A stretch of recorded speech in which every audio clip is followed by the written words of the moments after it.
Hi, I'm Lane Jensen. I'm on location today demonstrating the new Lightrein LR6 high-speed sync strobe.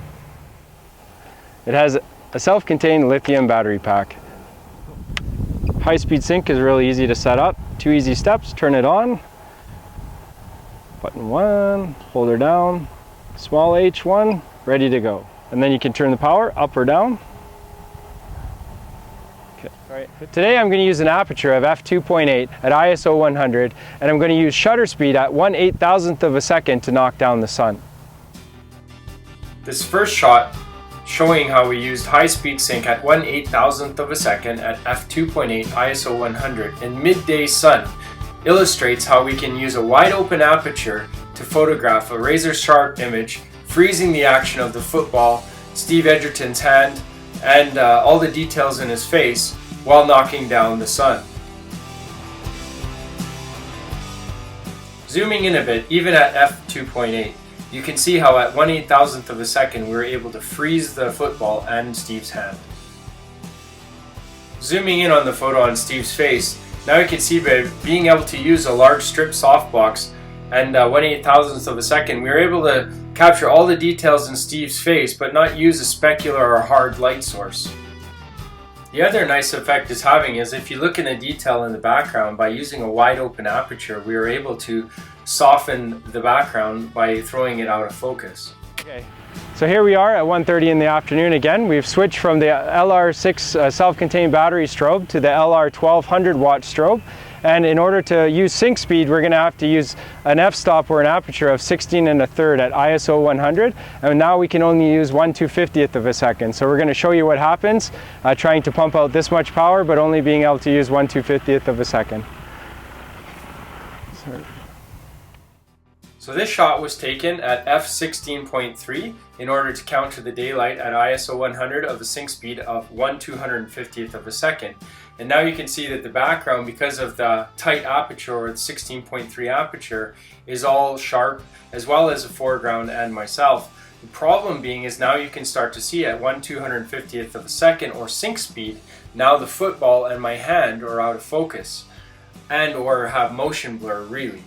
The other problem is it also causes motion blur in my face, so my face appears out of focus or not sharp. Today was a good demonstration of showing how using traditional sync speed of 1/250th of a second or slower, we have to use a lot of power to either match or overcome the sun at a higher aperture of say f16 1/3 or f11 or higher, versus using the new LR6 self-contained battery high-speed sync strobe, where now we have the option of using a high shutter speed, and now the amount of apertures we can use is anything from f2.8 all the way up. And now you can select which aperture you would like to use and overcome the power of the sun using a fast sync speed, a fast shutter speed. The difference between the two, well, if you have the LR12, which is a great strobe, it's a tremendous amount of power, but what's going to require is you're going to have to buy a separate battery pack to power it. And you're also going to have to deal with, you're using 1200 watts, so every time you fire it at f16, you're almost using the full power of a 1200 watt to power this great big softbox, and it's going to drain your battery super fast. The other thing that it has is a halogen modeling lamp, so if you're not plugged in, you're going to drain that battery really quick, if not be able to use it at all. With the self-contained battery in this one, it's not using a lot of power because it's using high-speed sync, so you can fire this at a full power over 400 times before you drain it, but you generally don't have to fire it at full power because you're using a fast sync speed and a really fast shutter. We've been able to use this from 4 p.m. till midnight and not drain it. So this thing is amazing. It also has an LED modeling lamp. So if you're on location, it's getting darker out, you need to focus, you turn on the modeling lamp, you can have it on for quite a while before it'll start draining the battery at all. It also comes with its own trigger and receiver. With this one and the LR12, you can also use aftermarket trigger and receivers as long as they function with high-speed sync. Both are great, both are portable. If I was going on location to use either of them, this one I would have to bring along my lithium battery pack and know that I can't use the modeling lamp for too long. If I'm going on location with this one, all I do is take this strobe with me. It's got everything in it. You know, a trigger receiver I just bring with me, the self-contained battery pack, maybe an extra battery if I'm going for a week.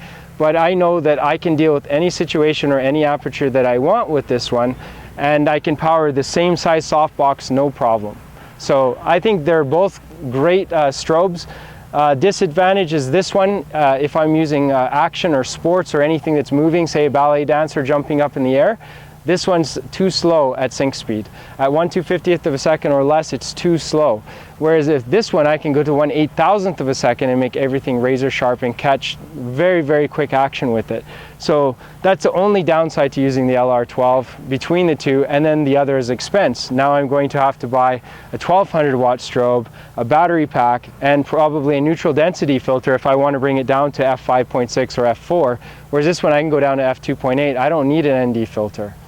And they're both great strobes to use. I've used them constantly, and the choice is now yours.